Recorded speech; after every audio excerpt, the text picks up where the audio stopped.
Hey guys, recently we started watching Disney Plus in the Lowe household, and I've discovered, or rediscovered should be the word, Recess. It was a cartoon that I used to watch when I was younger on ITV. Absolutely brilliant cartoon. And it's all about a group of kids on the school playground who are trying to make their mark and trying not to be forgotten.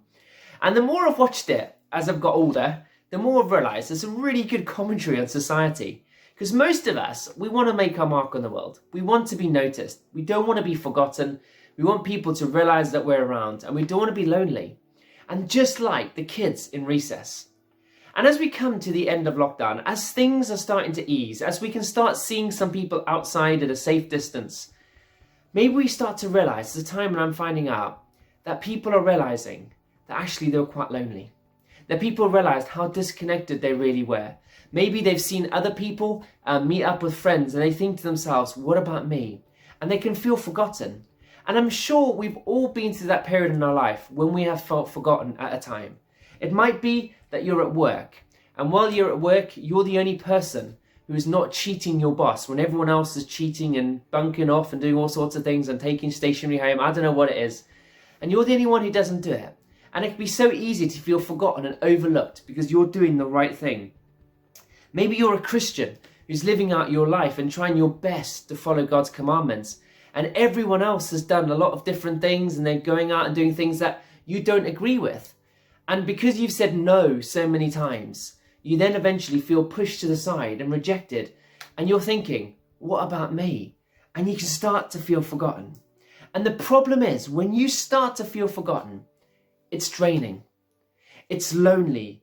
You lose your strength. You start questioning, am I doing the right thing? What have I done wrong? It's especially hard when you've not actually done anything particularly wrong. But it's really tough, and it starts to affect your mental health. And feeling forgotten and feeling lonely is a really, really tough place to be. And in Revelation 3, verses 7 to 13, Jesus talks to a church in Philadelphia. Now this church in Philadelphia, which by the way is Philadelphia in the Turkey, not Philadelphia in the United States. And this church, they were doing things right. They were trying to follow God. They were trying to live a good life. They were trying to make a difference in the world around them. But they were being rejected. They're being rejected by the Greek thinkers, by the Romans. They were being rejected by the Jews.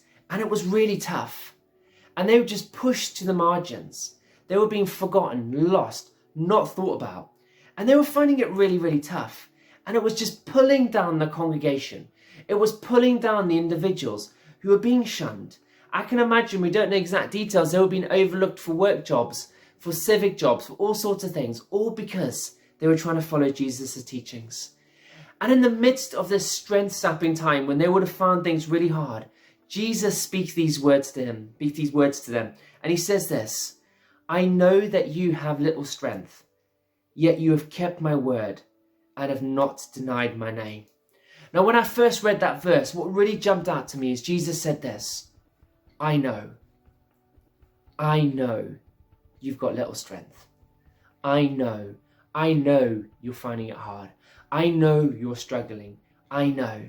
And the bit that jumped out of me is in the midst of their struggles, Jesus says, I know.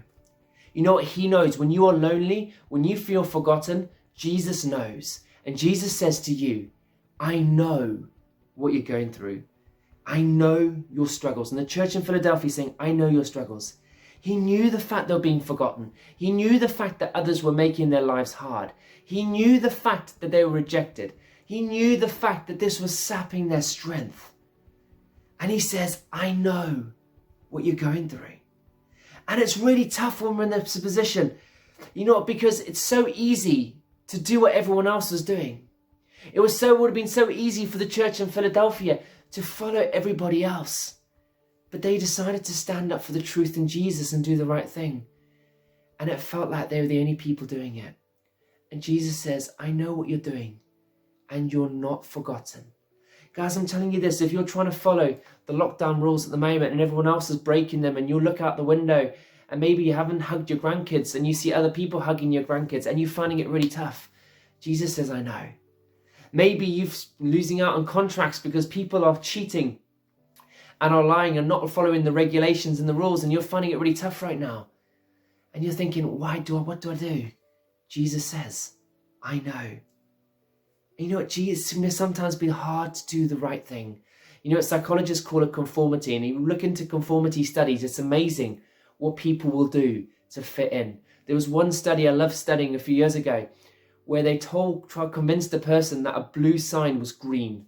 Just because everyone in the group said it was green, the guy changed his mind and thought the blue sign was green. You know what? There's power in conformity. But Jesus goes on the end to say these words. He says, I am coming soon. Hold on to what you have.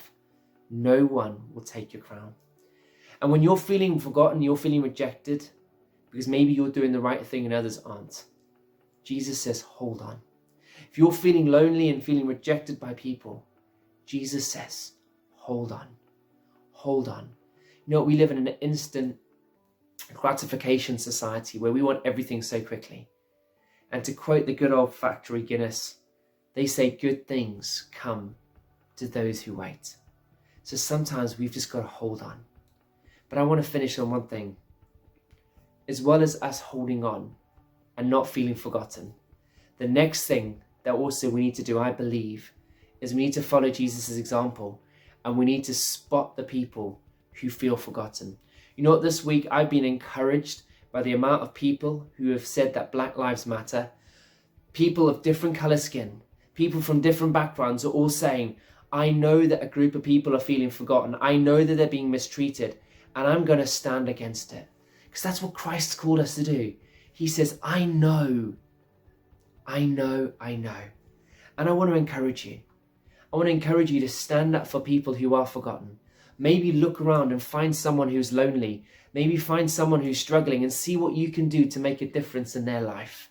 Maybe invite them for a socially distanced walk. Maybe just give them a text and say, you are not forgotten. Christ's with you and I'm with you as well. It makes a difference. We're called to be Jesus on earth. Remember that. So as I finish today, I just want to encourage you. If you're struggling today and you're feeling forgotten, Jesus says to you, I know. He says you're not alone. And he wants to connect with you today. And the next thing is this. If you're not struggling with being alone, maybe you've got 50 million friends and you're loving life at the moment and you're going out, meeting up 6 people every single day and everything's going really well.